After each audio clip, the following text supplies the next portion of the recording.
Hariom. What a beautiful ना। मैं तो आंखों में आंसू आ जाए ऐसा पढ़ते पढ़ते। अभी भी देखो, आज भी कितने सालों हो गए और आज भी ऐसे लग रहा है कि सामने कौन है, किसकी पढ़ें और किसकी जीवनी देखें हम।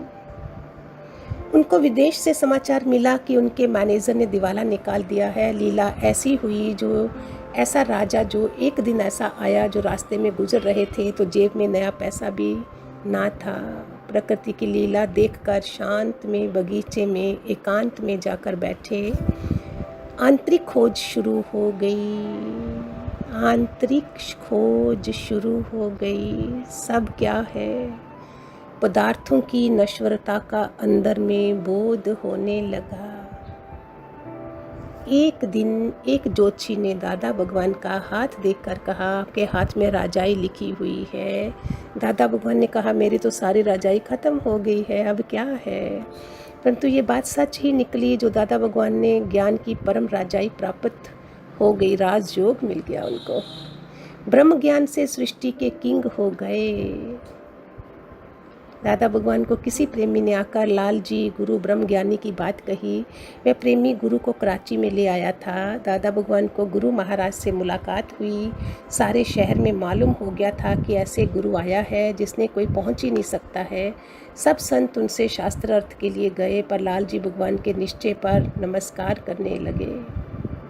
दादा भगवान को उनकी बात से काफ़ी आनंद आया। सच की आंतरिक खोज शुरू हो गई। पता नहीं, मुझे सुनाते सुनाते कुछ हो रहा है। काफ़ी देर के बाद पढ़ रहे हैं। ये बहुत ही हमारा भाग्य है जो आज ये प्रेरणा आई है किसी भगत के कारण, और ये गा रही हूँ। मुझे भी कुछ हो रहा है बोलते बोलते। कितने बचे होंगे ऐसा सुनने के लिए आज, जो ऐसा निश्चय हम औरों को भी करा सकते थे। लाल जी भगवान ने दादा भगवान को उपदेश दिया कि दिवाला तो व्यापार में निकलता है, कभी नफ़ा कभी नुकसान, पर तुम आत्मकार का तो कभी दिवाला निकल ही नहीं सकता है। सच ऐसा था जो दादा भगवान ने जट से कैच कर लिया। ये होता है पॉकेट में कितना धन है। बुद्ध को भी 40 साल के बाद ही मिला था। 40 साल और 40 साल आगे दिया उन्होंने। झटका लगता है अगर हमारे पास कोई पॉकेट में आध्यात्मिक धन है। दूसरा धन तो बढ़ते हैं लोग, काला धन भी, सफ़ेद धन भी, ये भी अध्यात्म धन पायो जी मैंने राम रतन धन नहीं होता। दादा के पास था और एक झटके से उन्होंने कैच कर लिया। सत्संग में तो सारे आते हैं, कैच कौन करता है? डॉक्टर की दवाई उसके आगे मुंह खोलना भी आता है, पूरा पूरा बताना भी आता है। सत्संग में मुंह बंद करके बैठी है, उनकी दवाई खाना भी आती है, सत्संग में ये कैच करना भी नहीं आता। क्या लेके जाता है इंसान दुनिया में? सत्संग मिलने के बाद भी अपना क्या जीवन बनाता है? कौन से चक्कर से उठ के वो ऊपर चढ़ता है? सच ऐसा था जो दादा भगवान ने झट से कैच कर लिया। वे तो खुद ही अवतार थे, लीला मात्र खेल ऐसा। तभी तो बोलती हूँ ये तैयारी पहले से होती। नचिकेता, मीरा, बुद्ध, महावीर, गुरु नानक, सारे कौन थे ये बड़े बड़े? दादा लक्ष्मी भगवान ने कैसे उनको वारिस बना दिया उन्होंने। गुरु से उत्तर प्रश्न करके सारा भरम निकाल दिया और 1 वर्ष तक लगातार गुरु का संग किया। 1 वर्ष। और इधर पॉकेट में है नहीं, सिर्फ आना जाना कर देते हैं हम। क्यों अपना नुकसान करते हैं? एक दिन दादा भगवान काफ़ी आनंद में बैठे थे। गुरु के पास उनका दोस्त भी चला गया था। वो जरे जरे इशारा करता था, उठो चलो उठो। उस दिन से दादा भगवान ने निश्चय कर लिया, संत दर्शन जाइए, साथ ना लीजिए कोई। वाह, कोई दूसरा तुम्हें तंग ही करता जाए, उठो चलो उठो। संत दर्शन जाइए, साथ न लीजिए कोई। जहाँ हम इसकी टिकट उसकी टिकट, आते भी अकेले हैं, अंदर में पता नहीं कितनों को बिठा के, जबकि पता जनाजा अपना 1 सेकंड में चला जाना है। घर में बैठे हो, हमको पता ही नहीं है। सोफ़ा भी आपका परमानेंट, डाइनिंग टेबल भी परमानेंट, किचन भी परमानेंट, बेडरूम भी परमानेंट, ड्राइंग रूम भी परमानेंट। उसमें रहने वाली मैं परमानेंट नहीं हूँ। हम टेम्परेरी हैं। हमारी एक्सपायरी डेट है, बॉटलों पे तो लिखी होती है, लेकिन ये डेट हमारी उसने अपने हाथ में रखी हुई है। So sad. अभी तो ज़्यादा लगता है जब ये मृत्यु लोक बना हुआ है। परिवर्तन का समय है। और उसमें क्या क्या देखने को मिल रहा है और मिलना है हमें पता नहीं है। क्या है ये? सतयुगी आत्मा बनानी है, सतयुग खोलना है, तो क्या है ये? क्या है ये सब? कैसे गुरु कृपा बरसी है हमारे पे, जो हम ऐसी बात कर रहे हैं, इसमें भी गुरु कृपा है।